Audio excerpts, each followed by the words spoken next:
Don't get up. Welcome, welcome. I think what we ought to do is do something unusual, since it's going to be hot in here, that everybody here should take off all their clothes. I'm not kidding. And he's not. And Tony's better dressed than anybody, and he's willing to do it. All right, I thought this was going to be a more adventurous crowd. Wouldn't that be a great thing if the guy came in here and looked in and the entire audience was naked? Well, I guess I can't direct this audience. Thank you for coming over, Tony. I appreciate it. Absolute pleasure, and thank you. Coming in from California, and I live here in New York City, and I'm just pleased that so many of you have come to see this film. It was quite an adventure to make it, because when we made it back in 1975, I believe it was, I was doing a play, Yanks 3, Detroit nothing, top of the 7th. And Larry came to me and asked me to do this film. And we shot this movie while I was doing the play at night. And in the matinees, we didn't shoot, as far as I was concerned. And that's how we filmed this movie, while I was doing the play at night and then doing this movie in the daytime. But unknown to most people, it wasn't the first time we worked together, because Tony starred in a play that I wrote off Broadway some years before that at the Bowery Lane Theater, and it was called Nature of the Crime, and he was in it with Robert F. Simon and a wonderful cast of people, and you got great reviews. You got all the best reviews. They said it was the best off-Broadway performance of the year, and I was just thrilled with Tony LoBianco doing this. Here's how he got the part. He came in, and he said, "What's the part?" And I said, "It's a very slick lawyer who's representing a defendant in a federal crime." And here he was. The very slick lawyer came in, read the part, and he said, "Is this the lead?" I said, "No." He said, "What's the lead?" I said, "Well, the lead is a very intellectual, kind of withdrawn, nervous Jewish kid, he's a very unhappy marriage, and but he's brilliant. He has a great mind, and he refuses to share his discoveries with the United States government, and they put him on trial, claiming his mind belongs to the government." And so the lawyer went away, and several hours later, the intellectual showed up, entirely different clothing, and read for the part of the lead. And I said, "You're terrific. You're great for the part, but you look familiar. Where have I seen you?" It's the same guy. He came back and changed personalities and got the part. Well, that's a wonderful story. It's not true. And it's almost true. But it's what happened with that. That's the first part is true. But when Larry had seen me do The Honeymoon Killers. He was the lead in The Honeymoon. I was the lead in The Honeymoon Killers. And He played the fat woman. Exactly. A great Shirley Stoller, a wonderful woman. But that film, I was playing a Spanish killer lover. And so when Larry talked to me about this part, this Jewish intellectual, Kind of a nebbish. kind of a nebbish kind of a fellow, which certainly appealed to me to play, being the actor that I think I am. I said to him, "Why do you want me to do that part?" He said, "Because I saw you in The Honeymoon Killers." And I said, "Now, this is really interesting." I said, "I'll tell you what I'm going to do. I'm going to cast this part for you with other actors." This is how difficult I am. So I brought down 5 or 6 Jewish actors who looked the part, behaved the part. Al Pacino, Robert De Niro. And Larry read them. And after he finished reading them, I said to him, "So, what do you think?" He said, "I want you." I said, "Why do you want me?" He said, "Because they're giving me what they've got. you're going to give me something more. Now, that fascinated me. I said, okay, I'll do that part. Because the building of the character was based on Larry and a poker guy that I played with at my game. And some of the habits that Larry used to have back then, I don't know if I just saw him. Like my Twitch. Yeah, Twitch, or he's his hair.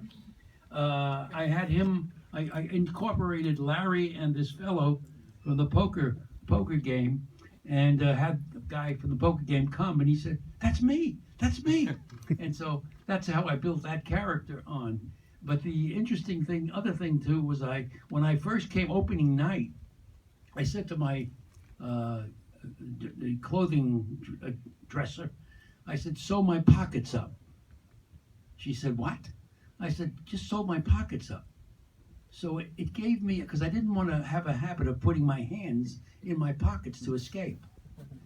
And so it made me feel very he knew I was helpless. looking for money to open the play. That's why he sewed his pockets. But this man is amazing, because Larry, guerrilla movies are something we all know about and love to do. And Larry can get anything done, as you can see, all the films he did, as been going on in this festival. And the idea of grabbing this and grabbing that and looking ahead. I mean, Larry filmed scenes before he had a cast and shot scenes from the St. Patrick's Day parade from high up, and had all these kinds of things done before we did the movie. And then when we went down to the village in Little Italy, Yeah, we shot there. We were paid a visit, as you could imagine. What are you guys doing here? We were taken into the headquarters of the local Dawn, and I thought, well, they dragged us in there saying, oh, you're going to shoot down in Little Italy, you're going to have to pay up. So I immediately grabbed LoBianco, an Italian, and bring him in there with me, so to make it look good. And I think I gave him $300. That's what it was, exactly. $300 got us to shoot in the village. LoBianco got a $100 kickback. No. Yeah, I saw him slip it the other way. But this film, with all the actors that are, I think I'm the last of the Mohegans. Everybody in the picture's dead but LoBianco. I swear to God, everyone in the cast: Sandy Dennis, Sylvia Sidney, Sam Levine, Mike Kellen, Deborah Raffin, who's a young leading lady, who's Yeah. a young girl who is destined to be another Grace Kelly, perhaps. Right. Andy Kaufman. She died. Andy Kaufman plays the psychopathic cop in the St. Patrick's Day parade in his first screen appearance. And Typecasting. and one thing about Andy Kaufman, we shot this sequence in the parade, and he pulls a gun. He's a cop. He goes berserk in the parade and starts shooting people.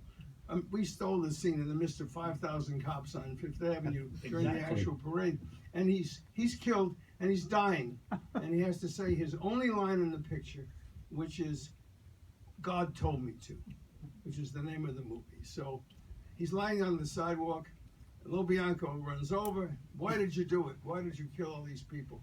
He says, "God told me to." Well, when we shot the scene, there was no sound equipment because we were shooting this chase in the parade. So he says it, but there was no recording of his voice. So we came to the mix, and somebody had to say the line. So I said the line. Tony lifts his lips, and my voice says, "God told me to." So after the picture comes out, Kaufman comes up to me. He says, "How'd you get my voice?" I said, "Andy." He says, "I know there was no camera and there was no microphone there. There was no mic. How did you get that?" I says, "Andy, it wasn't you. It was me." He says, "Oh no, I know my own voice right now." This went on for 5 or 6 years. Every time he saw me, we'd get into an argument because I would tell him it was me. He would claim it couldn't be. And until the day he died, I think I spoke to him a week before he passed away. He was talking to me about doing another movie with me. And he called me up every few weeks and asked me, "How we coming? How is the money coming? When are we going to start?" All the time he was calling me up. He was in a wheelchair and he was dying, but he kept calling me up anyway. And then one day I heard he died. And I says, "How could he be dead? I was talking to him about this movie." Well, he was putting me on, but you know, I guess that's his way of getting even or something like that. But Larry, tell us a little bit about the Whisper cut. oh, the cut that you're going to see is. Why is it called Whisper? Well, I gave it a false name so no one would know this was the picture, because we weren't going to show it commercially. We were just going to test it to see what the audience reaction was. And I didn't have a finished picture, and I didn't have the musical score. And I was going to have Bernard Herrmann do the musical score. He had done another film for me called It's Alive, and we had become very close friends and really had a great affection for one another. And he was going to do the picture for me, and he came here to do the score for Taxi Driver. And he recorded the music for Taxi Driver, finished it in the afternoon, and came over to the Golden Studios in Hollywood, and I ran God Told Me To for him. And I had put a temporary track using sections from his movies, like North by Northwest, Vertigo, and I'd put it on the track just to show people. And after he saw it, he made some notes, and he took us out to dinner, and my wife and I took him back to the Universal Sheraton Hotel and said goodnight, and we went home in the morning. I got a call from Martin Scorsese. He said we went over to the hotel to have breakfast with Benny, and he had died in his sleep. Oh, So we went over to the hotel, and we rushed over, and Scorsese was there. John Williams came over, he was a good friend. And there was Bernard Herrmann, who, you know, scored Citizen Kane, and scored Vertigo, and North by West, and Psycho, and so many other pictures. And he had died in his sleep, and let me show you how he was lying in bed. Hold this. Just seriously, I've never seen anything like it. Lying in bed, and he had his hands under his cheek, and he was fast asleep, and there was no appearance of fear or anxiety or anything. He had just died in the most peaceful way after just completing scoring Taxi Driver that afternoon. So what a wonderful way to die. And he's just a lovely guy. And his wife wrote me a letter not long ago saying, in her memory, I was the only person with whom Benny never got angry. He was very famous for being very volatile and very hostile, and anybody said anything to him, he answered him right back. And when he went to New York to see The Exorcist, which he was supposed to score, and Friedkin ran him the picture.